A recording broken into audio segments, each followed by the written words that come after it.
Testing 1 2 3. Testing 1 2 3. This is Radio Free Mormon on the air, broadcasting behind enemy lines. Tonight's episode, The Games People Play.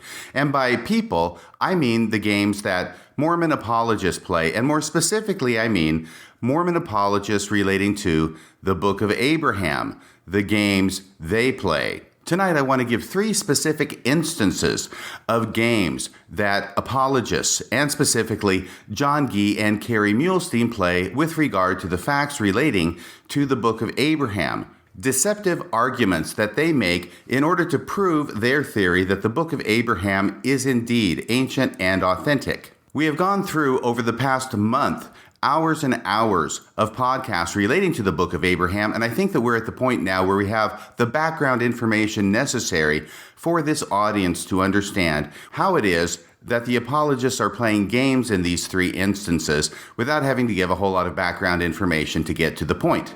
But before I get to that part of the podcast, I want to briefly synopsize all of the activity that has occurred among the Mormon apologists in response to the 13 hours of interviews with Dr. Robert Ritner on the Book of Abraham. Because the first thing that I know is that if there were any way that the apologists could simply ignore these interviews, not only with Dr. Ritner, but also with Professor Brian Hauglid, which issued before the interviews with Dr. Ritner, if there were any way for the apologists to simply ignore those and let them go away, that would be the first tactic that they would use. The fact that they have indeed responded, even though it's typically a non-response response, but that they have responded in several different formats and forums since those interviews issued, tells me that the impact that these interviews are making is substantial. If they were not substantial, they would simply be ignoring these interviews and not responding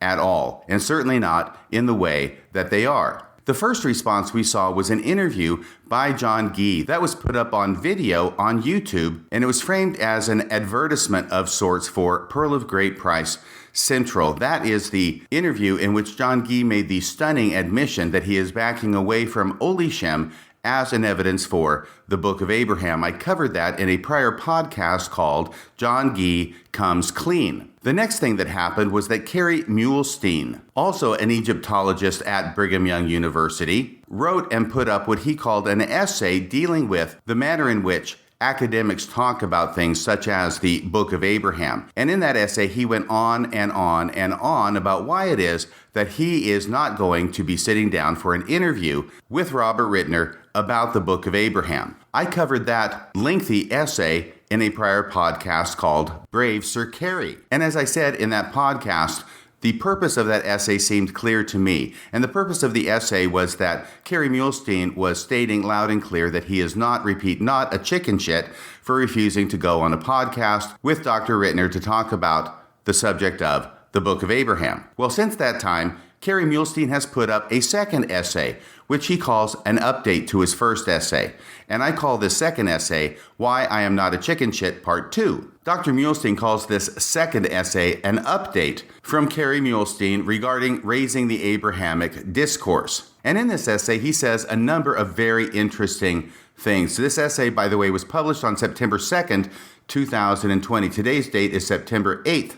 2020. Today is Tuesday. This second essay was published by Kerry Muhlestein 6 days ago on September 2nd, 2020, so that was just last week. You may recall that Dr. Muhlestein got a lot of flack in his first essay for never once mentioning the name of Robert Ritner and referring him only once and in passing as a guest on a podcast. He got a lot of flack for that, and so now in the second essay, the updated essay, he does mention Dr. Ritner's name. And the main point of this updated essay is to advise the public that Kerry Muhlestein had contacted Robert Ritner about the proposition of jointly co-authoring a book on the Book of Abraham. Kerry Muhlestein tells us that Robert Ritner had declined politely his invitation, citing his own health issues, i.e. Robert Ritner's health issues that he's experiencing right now with kidney failure. That is where Kerry Muhlestein ends the story of his communication with Robert Ritner. I decided to call Robert Ritner on the phone and ask him about this conversation he had with Kerry Muhlestein, and he told me that yes, Kerry Muhlestein did contact him by email suggesting that they jointly co-author a book, that Robert Ritner had declined that invitation, but that there's more to the story, that Robert Ritner had once again proposed the suggestion that they both appear on a podcast in order to discuss the issues. Robert Ritner told me that he is still waiting to hear back from Kerry Muhlestein on that suggestion. So the suggestion, an invitation to Dr. Muhlestein and Dr. Gee, was originally made to appear on a podcast to discuss the issues live with Dr. Ritner. Kerry Muhlestein declined that invitation and wrote an entire essay talking about why it was that he was not going to appear on a podcast with Dr. Ritner. He then contacts Robert Ritner by email suggesting that they jointly co-author a book, and that Dr. Ritner declined, citing health issues. Kerry Muhlestein, however, does not mention the last part of the email correspondence, that last part being that Dr. Ritner then once again suggested a podcast with the two of them, and I think that there's probably a reason that Dr. Muhlestein does not include that part of the conversation in his recitation of his discussion of the issue with Dr. Ritner. Then, in his update, Kerry Muhlestein states, quote, "Finally, I hope that no one will speculate about Professor Ritner's reasons for declining my invitation."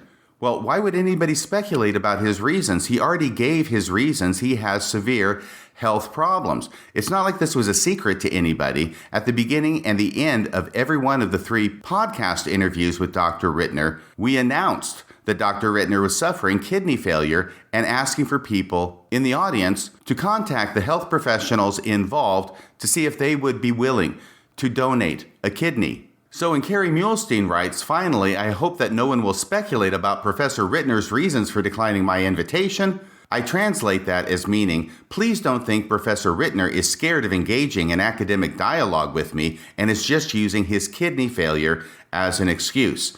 And then the translation of that translation goes as follows. Please don't think I am scared of engaging with Professor Ritner in academic dialogue because I refuse to talk to him on a public platform about the Book of Abraham. I think that's what Kerry Muhlestein was really getting at with that particular sentence. Something else Kerry Muhlestein wrote in that second essay raised my eyebrows. This is what he says. Regardless of the area of study, all scholars approach any topic with their own set of existing beliefs. It is impossible for a scholar to be a blank slate when it comes to any field of study. Kerry Muhlestein goes on, "It is no surprise that my existing beliefs are consistent with what I view as the prophetic calling of Joseph Smith." But then I think he goes a bridge too far by writing the following. "It is likewise no surprise that others, including Professor Ritner, start with a set of beliefs that preclude divine involvement in the work of Joseph Smith." Period. That's the end of the quote from Kerry Muhlestein's updated essay. Now, I see this as a false equivalence that Dr. Muhlestein is drawing. He suggests that because he forces the evidence to fit his preconception that the Book of Abraham was divinely revealed, that Dr. Ritner must suffer from the same handicap, only from the other side.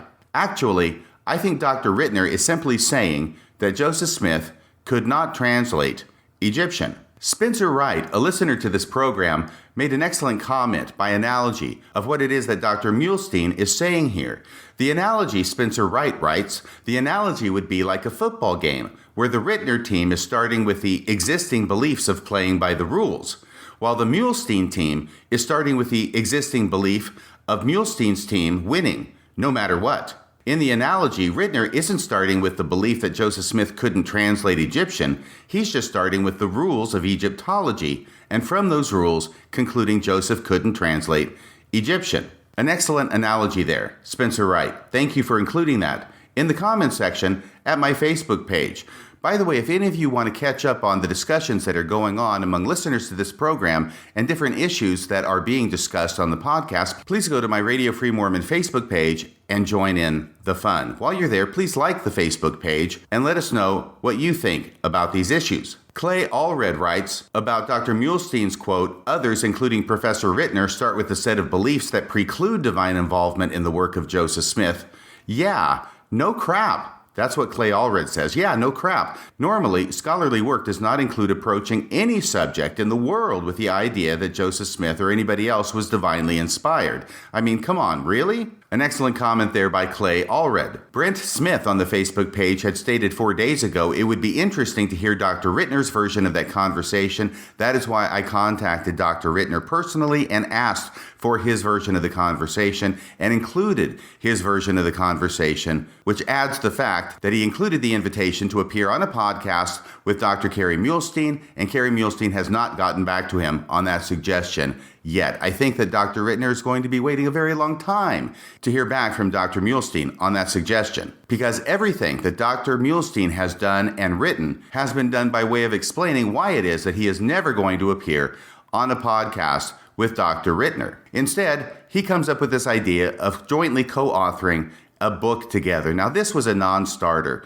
from the beginning, and I think that Carey Muhlstein knew that. What he wants to do is try and come up with something that will not be acceptable to Dr. Ritner, some method of sharing their views that Dr. Ritner would never agree to, propose it to Dr. Ritner, have Dr. Ritner decline because of health issues, and then suggest that it is Dr. Ritner who does not want to engage in academic conversation on the subject. This strikes me as similar to a believer that the earth is flat, a flat earther wanting to talk to Neil deGrasse Tyson about whether the earth is round. And not only that, to make the analogy more accurate, it would be as if there is a small religious group that has as part of its cardinal tenets the idea that the earth is flat. And there are certain apologists within the small religious group, we'll call them the flat earthers, that promote the idea that the earth is flat and then adduce what they believe are scientific reasons for believing that the earth is flat. Neil deGrasse Tyson then wrote an entire book debunking the idea that the earth is flat and stating unequivocally that the earth is actually round.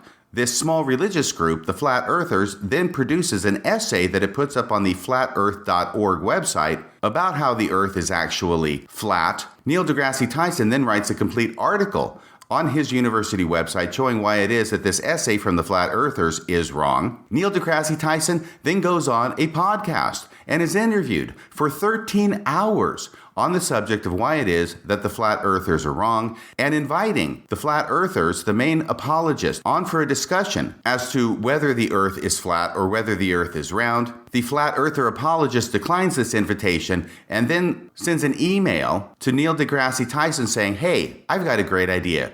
Why don't we write a book together about whether the earth is round or whether the earth is flat?" I think that we can all understand why Neil deGrasse Tyson would decline that invitation, even if he didn't have severe health considerations that were ongoing. I mean, what is the point? Neil deGrasse Tyson has already stated multiple times in multiple venues, including books, including podcasts, why it is that the earth is not flat, the earth is actually round. What is the point of writing a book jointly co-authored with one of these flat earther apologists on the same subject? It is a non-starter from the beginning. And I think it's even more humorous that the flat earther in this analogy, although I think you all know by now that I'm referring to Dr. Muhlstein, that this flat earther says, well, podcasts or interviews or live discussions on the subject are just not the way that academics talk to each other. No, there has to be a book that we jointly co-author. It is clear to me that this was a suggestion that was a non-starter from the beginning. I do not know whether Dr. Muhlstein intended it to be a non-starter from the beginning, but I think that if Dr. Muhlstein is as intelligent as I believe him to be,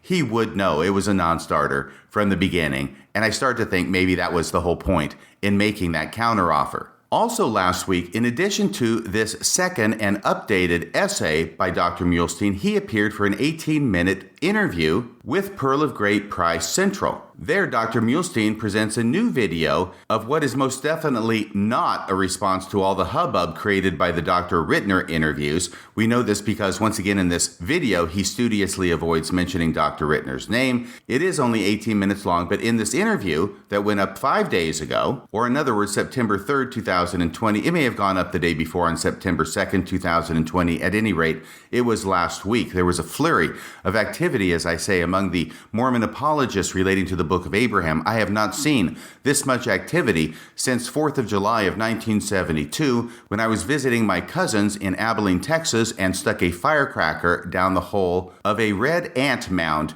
and set it off.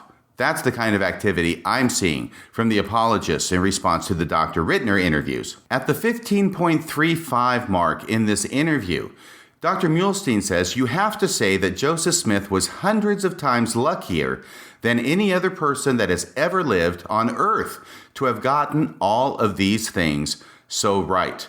You have to say that Joseph Smith was hundreds of times luckier than any other person that's ever lived on earth to have gotten all of these things so right. Really, Dr. Muhlestein? Hundreds?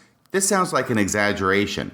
It sounds like the same kind of millions of mummies exaggeration that got Dr. Muhlestein's permit to dig in Egypt revoked. That, by the way, is a bit of an inside joke to a number of years ago when Dr. Muhlestein was involved in a dig conducted by Brigham Young University over in Egypt, where they found some bodies, and he made a comment publicly that he felt there were millions of mummies that would be found at this dig. As a result of this, the government of Egypt revoked BYU's permit to dig there, but it was eventually reinstated after some behind-the-scenes negotiations and doubtless apologies. Suffice it to say that not only were there no mummies that were found, they were actually dead bodies. Mummies, as you probably know, is a specific kind of dead body, one that has been mummified. One would think that Dr. Muhlestein, an Egyptologist, would be able to recognize the difference. But instead of talking about dead bodies, he talks about millions of mummies without ever having even found one mummy at the location. He was basing it upon the square footage of the dig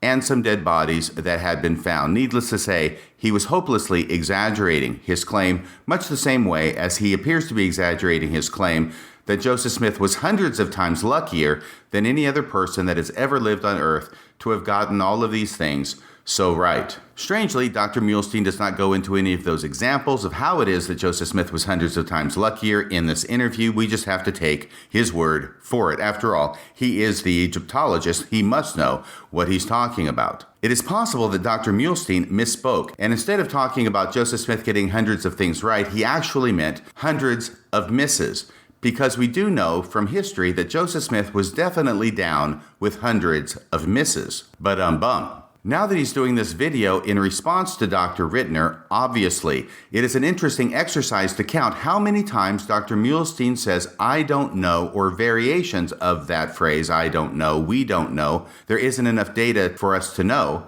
when talking about what he can conclude academically about the Book of Abraham. He does say, I know a number of times, but the only times Dr. Muhlestein says, I know in this video, have to do with religious truth claims such as that Abraham lived and was an actual individual, and that the Book of Abraham is scripture. Over and over again, in fact, approximately 14 or 15 times during this 18-minute video, Kerry Muhlestein says, I don't know and we don't know with regard to academic issues related to the Book of Abraham. Listen to this video yourself and see what you think. By the way, another issue that is of some interest is that you will notice that I just referred you to listen to the actual interview that Kerry Muhlestein conducted at Pearl of Great Price Central. You can find it on YouTube. It is called Interview with Kerry Muhlestein, Book of Abraham. Because what I want you to notice is that time and time again in the course of my podcasts, I refer you to the sources. I refer you to them by name. Frequently, I will give you a citation for them so that you can listen to Kerry Muhlestein in his own words, so that you can listen to Dr. John Gee in his own words, so that you can listen to church leaders in their own words. This is what I do over and over and over again. On the other side of the equation, however, we see the apologists doing something very different. They do not give citations to opposing viewpoints. They do not give references to opposing viewpoints. They do not let their audience know where those opposing viewpoints can be found. And in many instances, the apologists will not even mention the names of the people who are giving these opposing viewpoints. One gets the idea that the apologists do not want the members of the church to find out about these opposing viewpoints, to know where they're located so that they can listen to it themselves. So while here at Radio Free Mormon, we go out of our way to give the opposing viewpoints to our audience and show where they can be listened to and read, the apologists, on the other hand, go out of their way to not do that same type of thing. And so we can see a stark contrast in the behavior of the two sides with regards to this particular issue. I think I will let the audience decide as to which side has a stronger position. The one that encourages you to read the other side of the issue and provides sources and links to you in order to allow you to do that, i.e. that's my side, or the other side of the apologists that refuses to mention where you can find the other podcasts, the other interviews, the other side of the equation. Is it the apologists who believe that they have the stronger side of the argument, or is it Radio Free Mormon? One of the sentences that Dr. Muhlestein uses in this video that contrasts his use of the term "we don't know" versus what he does know runs as follows, quote, this is Dr. Muhlestein in the video. "We don't know much, but we do know Joseph used the gift and power of God." So academically, they don't know much about how Joseph Smith translated the Book of Abraham, but they do know, Dr. Muhlestein does know, that Joseph used the gift and power of God. See how when he's talking about academically approaching the Book of Abraham as an Egyptologist, he doesn't really know that much. But when it comes to a faith claim, as a Latter-day Saint, Dr. Muhlestein is very clear in claiming that he does know that Joseph used the gift and power of God to translate. And in one of the strangest things that Dr. Muhlestein stated in this 18-minute video that went up last week, he actually states, quote, "The Book of Abraham is not based on Egyptology in any way." That's found at the 11-minute and 20-second mark in the interview. The Book of Abraham is not based on Egyptology in any way. So I do not think that it has been or can be disproved, because in the end, the Book of Abraham is not about Egyptology. And it's not based on Egyptology really in any way. Well, when I heard that, I thought, what are you talking about? Haven't you spent your entire career as an Egyptologist trying to prove the Book of Abraham true through Egyptology? Hasn't Dr. Gee spent his entire career as an Egyptologist trying to prove the Book of Abraham true by Egyptology? And now all of a sudden, after the 13-hour interview with Dr. Ritner and the 2-hour interview with Dr. Hauglid before that, suddenly now Dr. Muhlestein seems to be abandoning the entire Egyptological field by stating that the Book of Abraham is not based on Egyptology in any way. Well, if the Book of Abraham is not based on Egyptology in any way, why are you even talking about the Book of Abraham as an Egyptologist? Haven't you just rendered your entire field of endeavor and analysis as it applies to the Book of Abraham meaningless? Now, to be fair to Dr. Muhlestein, I don't think that's what he intended by this comment, but it sure comes across that way as perhaps a Freudian slip on his part. So I do not think that it has been or can be disproved, because in the end, the Book of Abraham is not about Egyptology. And it's not based on Egyptology really in any way. Daniel Stewart, a listener to this program, wrote this about that comment. "I thought that was a strange admission coming from him," i.e. Dr. Muhlestein. "He pretty much blows up everything right there and in what follows. Like you," he's writing to me, "like you, I'm an attorney, and if opposing counsel said that in court, my ears would have perked right up. He just blew up his entire case." Well, I tend to agree with this listener, Daniel Stewart, another attorney. That's what caught my eye. That's what made my ears perk up when I heard this same statement from Dr. Muhlestein. In the same way that Dr. Gee surprised me by backing way off the Olishem theory as an evidence for the Book of Abraham in his recent podcast interview at Pearl of Great Price Central, in the same way Dr. Muhlestein has blown me away by making this surprising admission in his interview on a video for Pearl of Great Price Central. It seems that in the overwhelming evidence that Dr. Ritner has produced in his interview with Mormon Stories and Radio Free Mormon. The goal of the apologists is twofold. First off, not to mention any of those actual issues and therefore not to respond in a substantive way to any of those issues. And secondly, to back way off of their dogmatic claims, which they have been famous for making in the past about how Egyptology proves the Book of Abraham true, even to the point of Dr. Muhlestein stating in public, the Book of Abraham is not based on Egyptology in any way. By the way, that raises another issue. Remember that Dr. Muhlestein has been stating over and over again how he is not going to appear on a podcast with Dr. Ritner to discuss the Book of Abraham, because in his first essay he said that's just not the way that academic work is done. That's not the way an academic discussion occurs. And yet, in spite of that, Dr. Gee has appeared on a podcast interview with Pearl of Great Price Central. Dr. Muhlestein has appeared on a podcast interview at Pearl of Great Price Central. And Dr. Muhlestein, on top of that, has written not one, but 2 essays on the subject that have gone up at Fair Mormon and also at The Interpreter, a journal of Latter-day Saint thought. And the videos have been published on YouTube as well.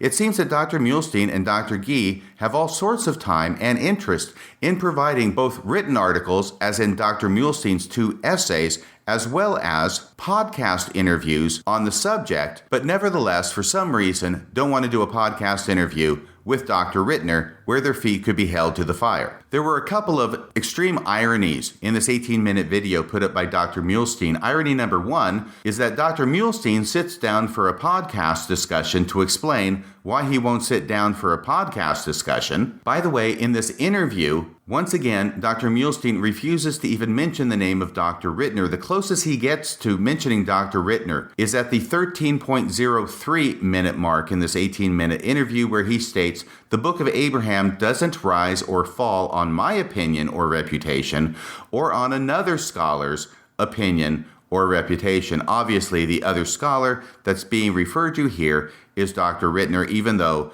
Dr. Muhlestein does not want to mention Dr. Ritner's name. The text of the Book of Abraham doesn't rise or fall on my arguments or my reputation, or on another scholar's arguments or reputation for or against it. The second irony in this 18-minute video is that, as you recall, I said it was put up on YouTube, and a number of comments quickly came out in response to this 18-minute YouTube video by Dr. Muhlestein. The first comment that came up was by Dan Vogel, a very well-known expert in the Book of Abraham and the Abraham-Egyptian papers. Dan Vogel has done what I believe is a 6-part series on YouTube about the subject, in which he covers it in depth. And the first comment on Kerry Muhlstein's YouTube video was by Dan Vogel, at which he very politely took issue with one of the things that Dr. Muhlestein was talking about in the video. A short time after Dan Vogel's comment appeared at the YouTube video, his comment was deleted. And not only that, there were a number of other comments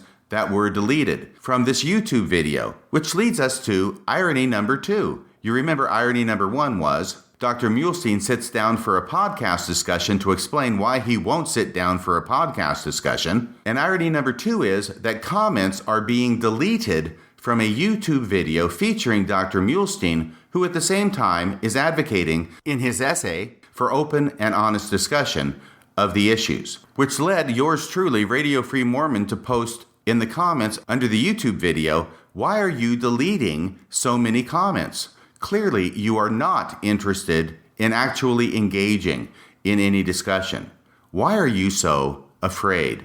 That was the entirety of my comment at the YouTube video. And by the way, in fairness, I have to say that they did leave my comment standing. I posted that 5 days ago. It is still there to be seen as of this recording at 8 o'clock in the morning Pacific time on Tuesday, September 8th, 2020. But it does not appear that they have reposted Dan Vogel's comment, which they deleted shortly after the interview went up on September 2nd, 2020 on YouTube. Now, these responses by Dr. Muhlestein, both in writing and in video, is part of a multi-pronged approach. They are not just appearing at Pearl of Great Price Central, which puts it up on YouTube, and Dr. Muhlstein's essays are not only being promoted at Fair Mormon, where they appear as well. It is also being promoted by Professor Daniel C. Peterson, who is the editor of Interpreter, a journal of Latter-day Saint thought, which you can find on the internet. And once again, I encourage you to go there and look at it. The Interpreter also published Kerry Muhlstein's initial essay and his updated essay, which we've gone over now in this podcast. Daniel C. Peterson,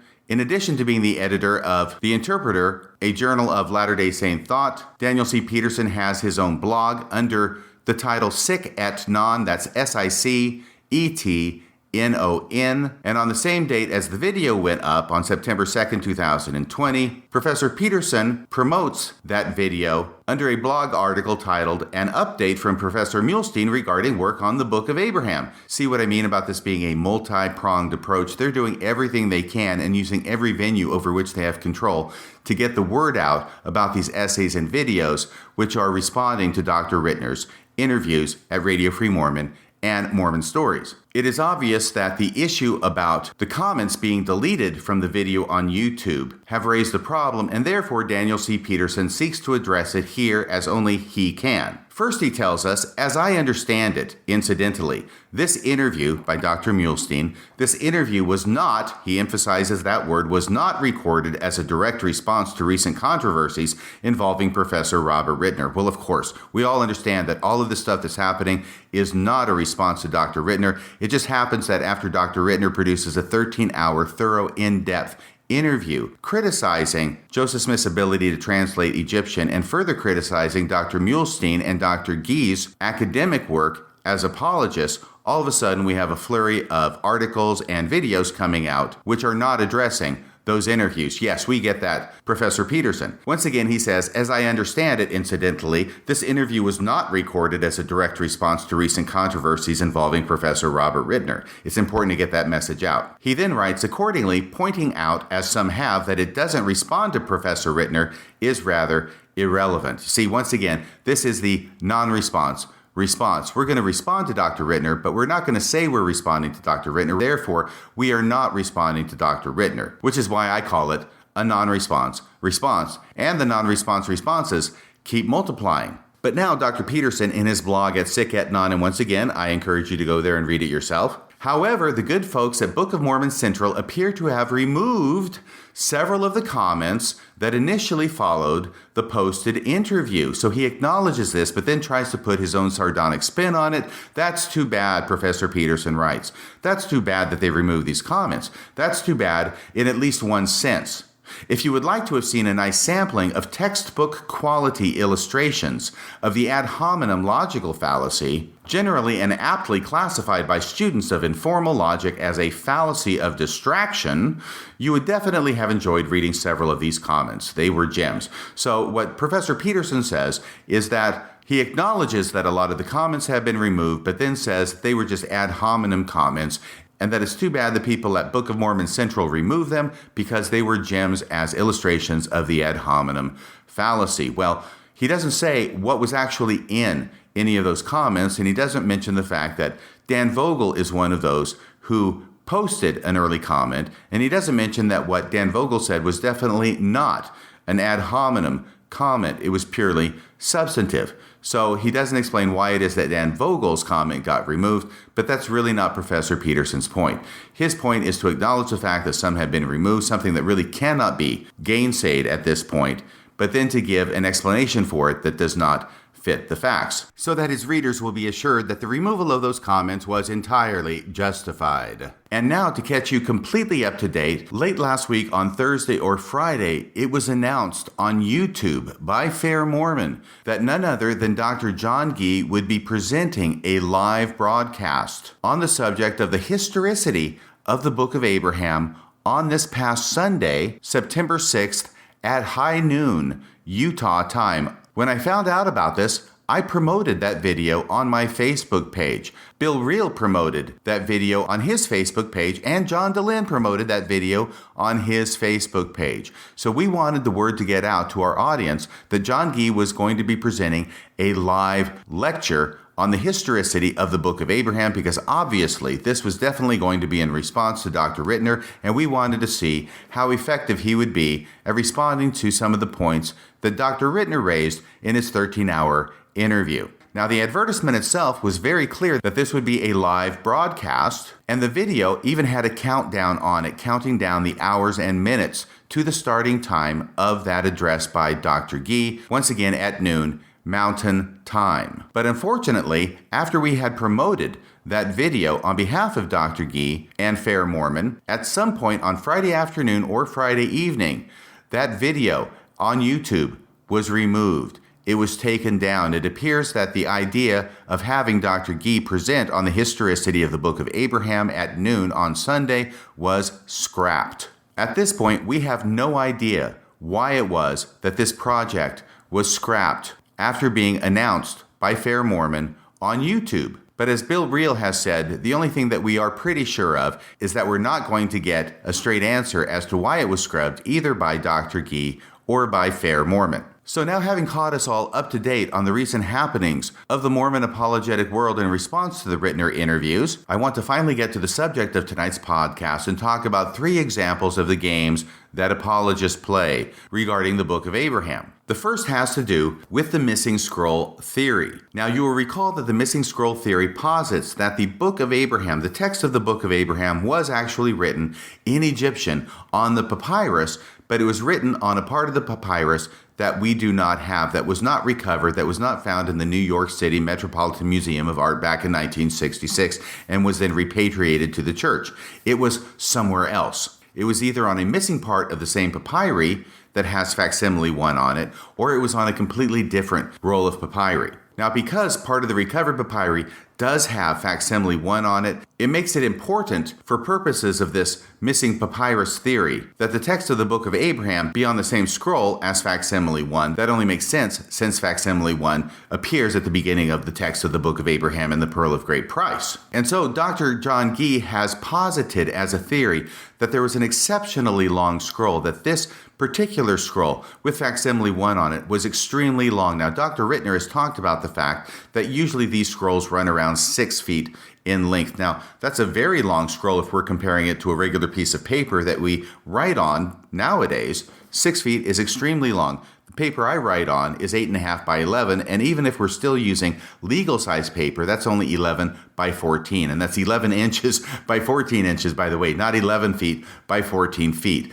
A 6-foot scroll is much longer than the paper that is commonly used in today's society, as well as the paper that was commonly used in Joseph Smith's culture. They did not write on 6 feet long pieces of paper as a matter of course. But what Dr. Gee has posited is perhaps a 20-foot long scroll, or even a 30 or 40-foot long scroll, because there has to be a long enough scroll to account for the parts that were recovered that has facsimile 1 still on it, and then have enough missing scroll to have the text of the Book of Abraham written on it, so that the scroll can be long enough to account for what we do have, and also to provide a basis for how it could possibly be that the Book of Abraham was written on this missing part of this very long scroll that we no longer have. That is the gravamen of the missing scroll theory. And the reason this came to my attention recently is that a fellow who identifies himself as Joe has wanted to discuss some aspects of the Book of Abraham from an apologetic viewpoint. Now, it's obvious that Joe is very well acquainted with apologetic writings, including those of Dr. Gee relating to the Book of Abraham.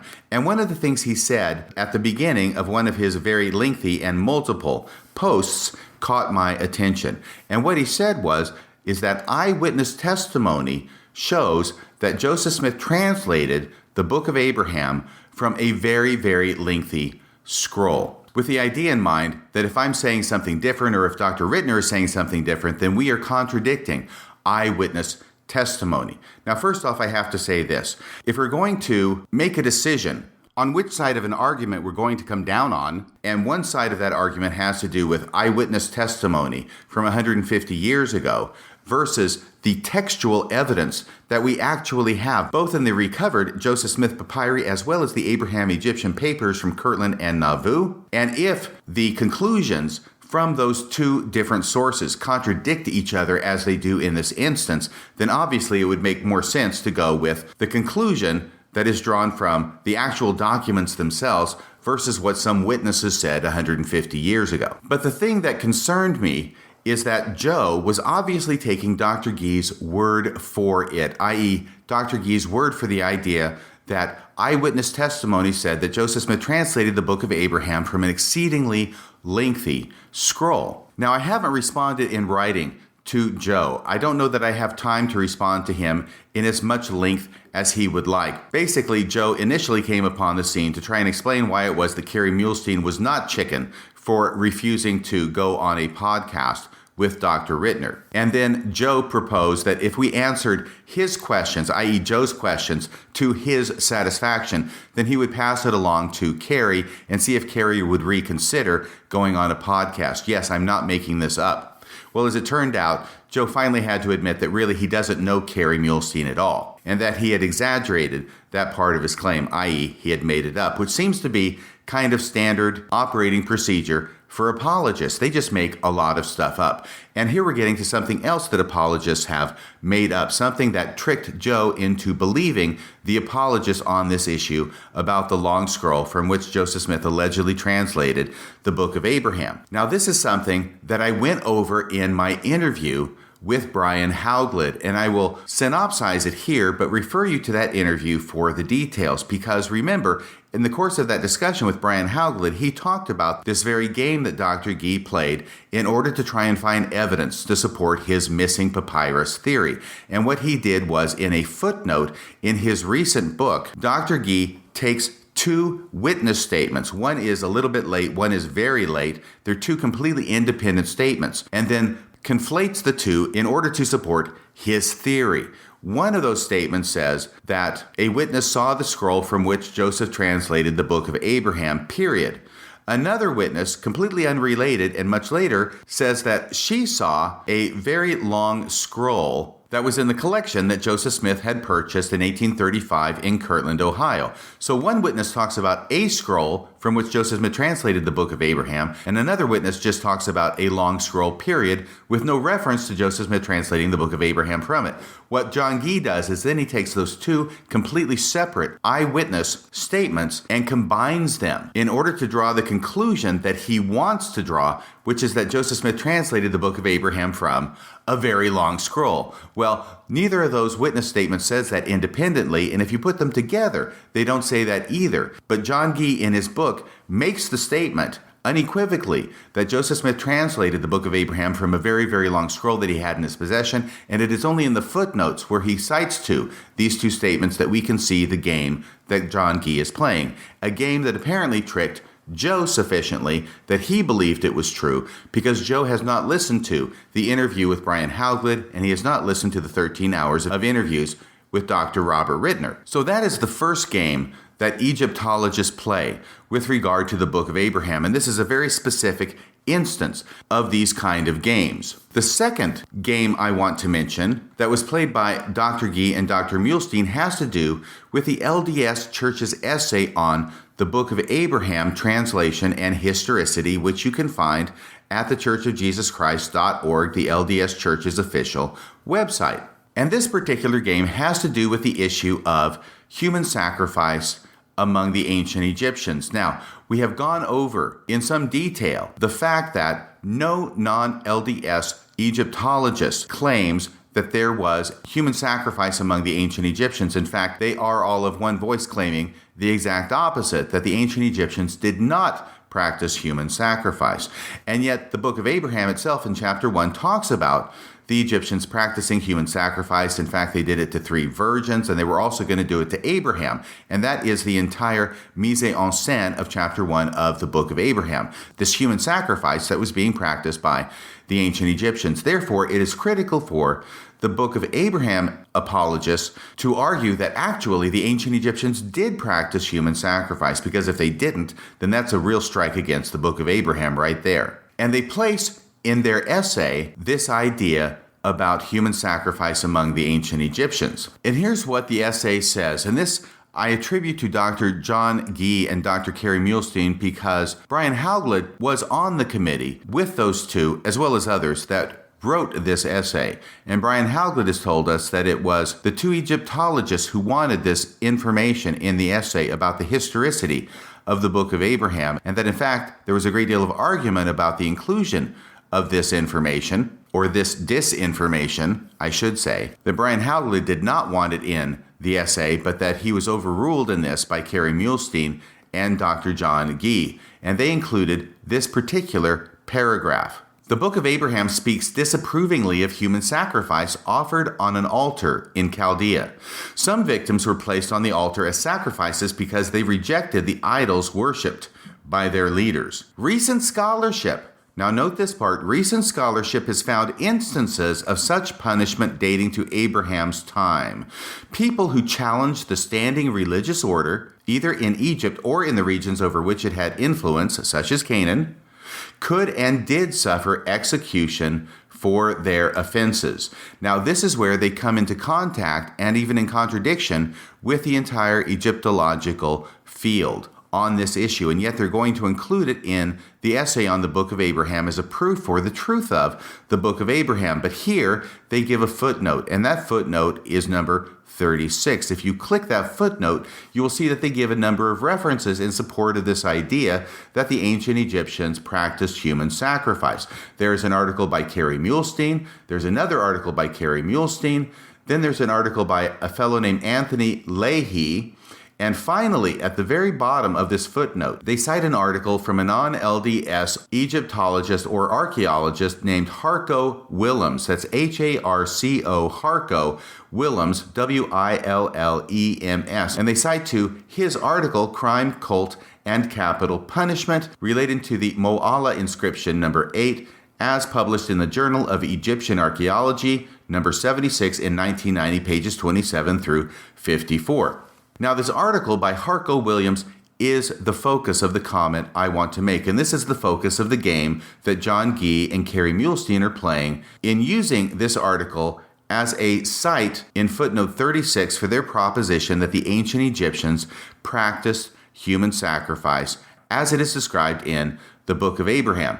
And the reason that this is important is because recently an individual got in contact with Harco Willems, who is still around, still alive. And in the communication, this person asked if Harco Willems was in agreement with the way his article was being cited in the church essay to prove this point.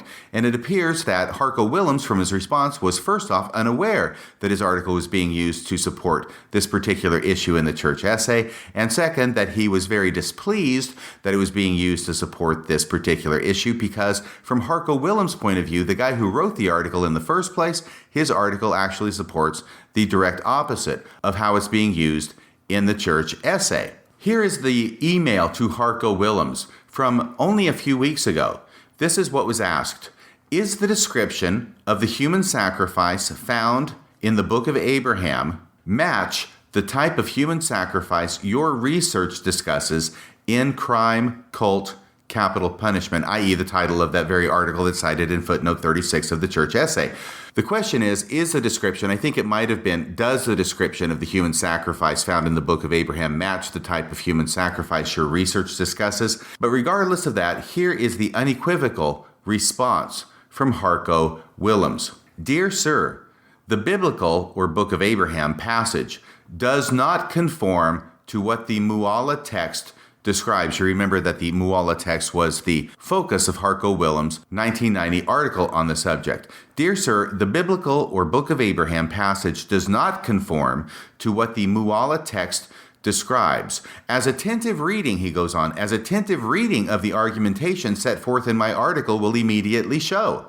My article has been publicly published and therefore can be used by anyone. So he recognizes the fact that anybody can use it as a footnote for anything. It's published publicly. There's nothing he can do about that. However, he goes on, however, I fail to see how my work, which does not have the intention to support any ideology, and which proposes an interpretation that is completely at loggerheads with the suggestion you make, can be stated to support your truth claims. Harco Willems thinks this is coming from a believer in the Book of Abraham. So he says he doesn't see how his scholarship, which proposes an interpretation that is completely at loggerheads with the suggestion you make, can be stated to support your truth claims, i.e. that the ancient Egyptians practiced human sacrifice. I strongly object, he goes on, I strongly object to any statement in your publication suggesting I do support these claims. With best regards, Harco Willems. So in summary, under game number 2 that Book of Abraham apologists are playing is that they know that Egyptologists, all non-LDS Egyptologists, believe and teach that there was no human sacrifice in ancient Egypt. They also know that the Book of Abraham teaches that the ancient Egyptians practiced human sacrifice, and therefore they want to put that in the church essay. Well, they do put it in the church essay. They have a footnote for it, footnote 36, and they desperately want to cite non-LDS Egyptologists and scholars in support of their theory. And therefore, they come up with an article which they are misusing as a site, which actually states the exact opposite of what it is that they're proposing it says, as a citation in support of their argument that the ancient Egyptians practiced human sacrifice. And when the author of that article is contacted regarding the use of his article in the church essay to support that proposition, he states not only that his article is completely at loggerheads with the suggestion you make, i.e. the way it's used in the church essay, and that he strongly objects to any statement in the church essay suggesting that he supports those claims. You see, that's what happens when the actual Egyptologists and scholars whose work is being cited in LDS publications to support LDS truth claims find out that their work is being used in that way. First off, they make it clear that it is being misused, and second off, that they object to it being misused in that way. So that is the second game. The first game has to do with taking two different witness sources and combining them in order to create the idea out of whole cloth that there were eyewitnesses that said that Joseph Smith translated the Book of Abraham from an exceptionally long scroll. And the second game has to do with the misuse of citing non-LDS scholarly publications in support of Book of Abraham truth claims in an LDS publication, and misusing the non-LDS scholar's source so badly that when the non-LDS scholar finds out about it, he is incensed at the misuse of his scholarship and says so. Now that brings us to the third game that the Book of Abraham apologists play. And this one has to do with John Gee and what has come to be known in certain circles as his two-ink theory. This comes from Dr. Gee's 2002 book. I think it was published in 2002. It was about 20 years ago, titled A Guide to the Joseph Smith Papyri. And in that book, on page 22, John Gee makes the following remarkable claim. And it's remarkable because it's completely inaccurate. Now, this claim has to do with the Abraham Egyptian papers, and specifically those papers that have in the left margin copies of certain Egyptian characters, ostensibly from the scrolls. Those characters are written out in the left-hand margin of the paper. Now, this paper looks like the kind of paper you might buy at the stationery store. It's the kind of paper we normally use that has lines across it horizontally to write on, and in the left hand it has a margin line about 1 or 1.5 inches from the left-hand side of the paper. So that's the left-hand margin. There is a line there on this manuscript paper. And in the margin is written at several places Egyptian characters. And then next to the Egyptian characters, the balance of the line paper is used to write out English text. This appears to be a place where the English text is supposed to be a translation of the Egyptian characters written in the margins. Now, here's the interesting thing. At no place do the Egyptian characters actually overrun or overwrite the English text. Now you say, why is that interesting? Well, the reason it's interesting is because John Gee in this book says the exact opposite. What he says on page 22 of his book, A Guide to the Joseph Smith Papyri, is this: examples of Egyptian characters written in the margins of the Kirtland Egyptian Papers Book of Abraham manuscripts. The examples show that the characters, one, were written in different ink than the English text. That's the first thing he says about it, that they were written in different ink than the English text. That's part of his two-ink theory. That, by the way, has been obliterated by none other than forensic document examiner George Throckmorton. Now, George Throckmorton is the forensic documents examiner who determined that the Hoffman documents were forgeries. This same George Throckmorton looked at the two different inks that were used in the Kirtland Egyptian papers and determined that there was no way of telling whether these were different types of ink that were used. And so that you know where I'm getting this account, I'm getting this account directly from Brian Hauglid, who himself got it directly from George Throckmorton. That is the source of this particular account. Now, the question immediately arises, why is it that John Gee feels it important to make this argument that there are two different types of ink being used on these papers, one ink for the Egyptian characters in the margin and the other ink being used for the English translation? The reason he wants to make this argument, and you're probably way ahead of me on this, has to do once again with the problems that are raised for apologists by the Abraham-Egyptian papers. That problem is this: if indeed the Abraham-Egyptian papers are what they appear to be, which is an attempt to translate Egyptian characters into English, then what we can know from that is once again that Joseph Smith could not translate Egyptian, because the translation does not match. It's not even close to matching, and all Egyptologists today, including Dr. John Gee and Dr. Kerry Muhlestein, know it. So they have to account for what appears to be a translation from Egyptian into English in these papers in some other way. And the way that they've come up with, as difficult as it is to believe, is that what was going on here is that certain scribes, not Joseph Smith, but certain scribes were taking the text of the Book of Abraham, which had already been produced by Revelation, and they were trying to reverse engineer that translation into Egyptian characters that were on the papyri. And no, I'm not making that up. As ridiculous as that sounds, that's what the apologetic argument has to be. And that is what John Gee's position has to be. Now, therefore, he wants to make the argument that different inks are used. Why? Because if the same ink is used, then we could see a person sitting down, writing the Egyptian character, and then writing a translation next to it. Getting to the end of that translation, which again is several sentences long, it's a whole paragraph of translation from one Egyptian character, or a cluster of Egyptian characters, an entire paragraph is produced. That paragraph is completed, and then a new Egyptian character is written in the margin, and a new translation occurs alongside of it. If that's the way it's done, then it would make sense that the same ink is used both for the Egyptian characters as well as for the translation next to it. What John Gee wants to do is say, no, these are different inks that were being used, which would lead to the conclusion that the characters were put in the margin at a different time than the English text is next to those characters. So he wants the translation to be there first and the characters put there later, and that's why he promotes this two-ink theory in his 2002 book. Well, George Throckmorton looked at the inks and said it was impossible to determine whether these were different inks, even looking at them under his microscope. And so because of that, i.e. because there's no evidence to support his theory, John Gee appears to have backed off of that theory. At least he has not renewed that theory in any of his subsequent writings or public comments, to my knowledge. But that's why it's called the two-ink theory.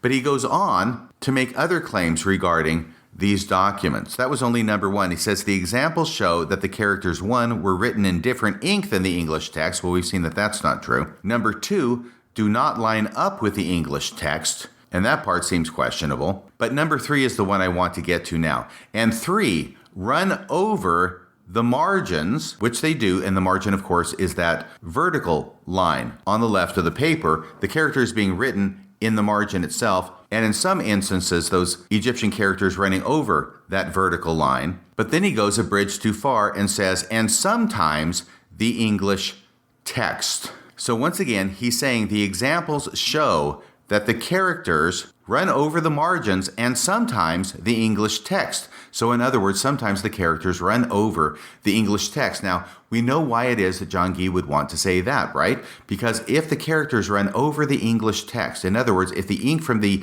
Egyptian characters runs over the English text, then that would suggest that the Egyptian characters were put there on the paper in the margins after the English text was written. Once again, he's trying to argue for this reverse engineering as an explanation for the Abraham-Egyptian papers. The problem is that at no point do the Egyptian characters actually run over the English text. He is stating something that is not supported by the evidence. It's contradicted by the evidence. There is no instance in which the ink from the Egyptian characters run over the English text, and yet he states that this is what is shown, that the Egyptian characters run over the margins and sometimes the English text. And from this, he makes his conclusion. Once again, this is his desired conclusion. This is why he's stating these things, even though they're contradicted by the evidence or not supported by any evidence at all. This indicates, he writes, this indicates that the Egyptian characters were added after the English text was written, perhaps to decorate the beginnings of paragraphs, although the reason for their inclusion was never explicitly stated. So he is moving heaven and earth to make these Egyptian characters written in the margin after the English translation was placed there. Now, this misstatement of John Gee's, that the ink from the Egyptian characters in some places runs over the English text, led to a discussion between another scholar and John Gee, or should I say between this other scholar and actually Dan Peterson, who was acting as the major domo for John Gee in this discussion. This was written by a scholar named Seymour Bloom at his blog site lds-mormon.com. It's titled More Book of Abraham Problems, and it's written under comments on A Guide to the Joseph Smith Papyri by John Gee, which is a 67-page booklet published by Farms in 2000. So it was the year 2000, not the year 2002. I misstated that earlier. Seymour Bloom writes a brief article about John Gee's book and then has an addendum at the bottom of this article. He writes this: "Since writing the above, I have reread this booklet and have found a serious misstatement by the author, Dr. John Gee. To bolster his theory that the Egyptian characters were added to the left margins of the Book of Abraham manuscripts after the English text was written, Gee furnishes several examples. On page 22, he claims that in example 1, the Egyptian characters run over the margin and the English text. If one examines this closely, one can see that it does overrun the margin. However, it does not run over the English text." Seymour Bloom goes on to say, "I pointed out this misstatement on the Zion Lighthouse Member Board website. In the same thread in which Seymour Bloom posted this, in the same thread, John Gee, via Daniel Peterson, in other words, Daniel Peterson coming and speaking in for John Gee, stated that I incorrectly interpreted overrun as meaning overwrite." Quoting now from Daniel Peterson. Oh, no. No, this is Daniel Peterson, who is apparently providing the argument in the first person directly from John Gee. So this is John Gee via Daniel Peterson, as it states in the article.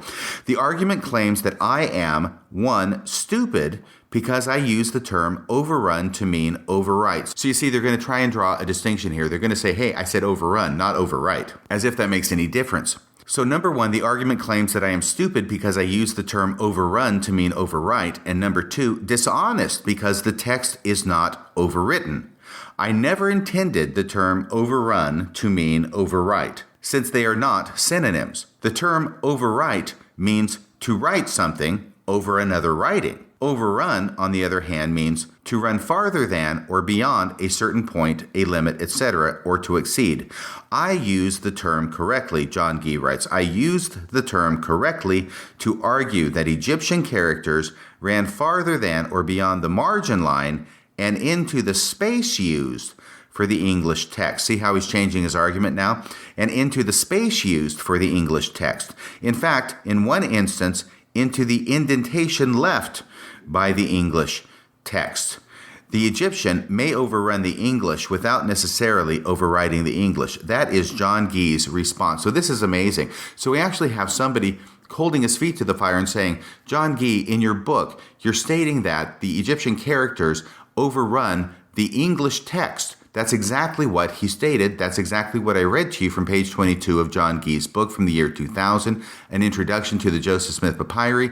And when he's called on it, now John Gee is trying to say that he didn't mean that the Egyptian characters overran the English text, which is what he wrote, by the way. What John Gee says in response is, hey, I said it overran the text. I didn't say it overwrote the text. So therefore, if it's overrunning the text, it doesn't mean it's actually running over the text. If I meant it was running over the text, I wouldn't have said it's overrunning the text. I would have said it's overwriting the text.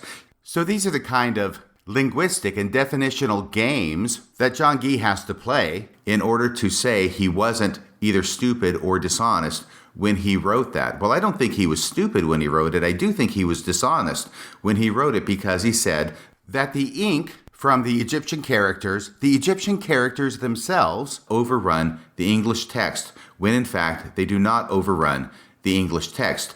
John Gee was trying to come up with a way of framing this that made it sound like the evidence supported his theory when in fact the evidence does not support his theory, all the while, I suspect, all the while knowing that if anybody ever called him on it, this is the line of retreat that he would follow to say, hey, I didn't say overwrite, I said overran, when manifestly it means the same thing.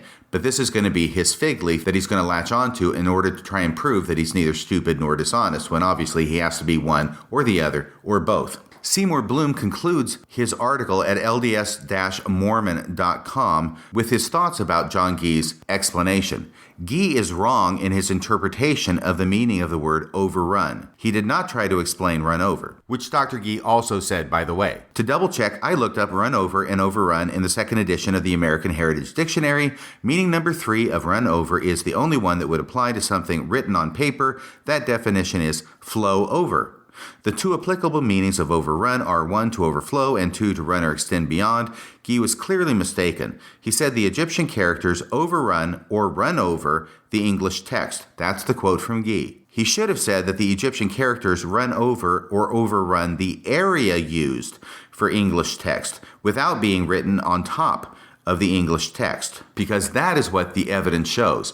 And what this entire exchange shows is that this is the third example of games apologists play in order to fool their audience. Yes, to fool their audience into thinking that the evidence supports their theories when actually the evidence does not support their theory. And in some instances, such as footnote 36 from the church essay, the evidence actually contradicts their theories. So these are my 3 examples of the games that apologists play in order to support the Book of Abraham. They are specifically games that Dr. Muhlestein and Dr. Gee play in order to support their theories of the Book of Abraham. And one has to wonder, why is it that if their conclusions about the Book of Abraham are really rooted in Egyptology that is accepted by their peers, and if the evidence from the Joseph Smith papyri, as well as from the Abraham Egyptian papers, supports their theories, why do they have to play such games and mischaracterize what it is that those manuscripts show in order to support their theories? That's about all for tonight. Until next time, this is Radio Free Mormon, signing off the air.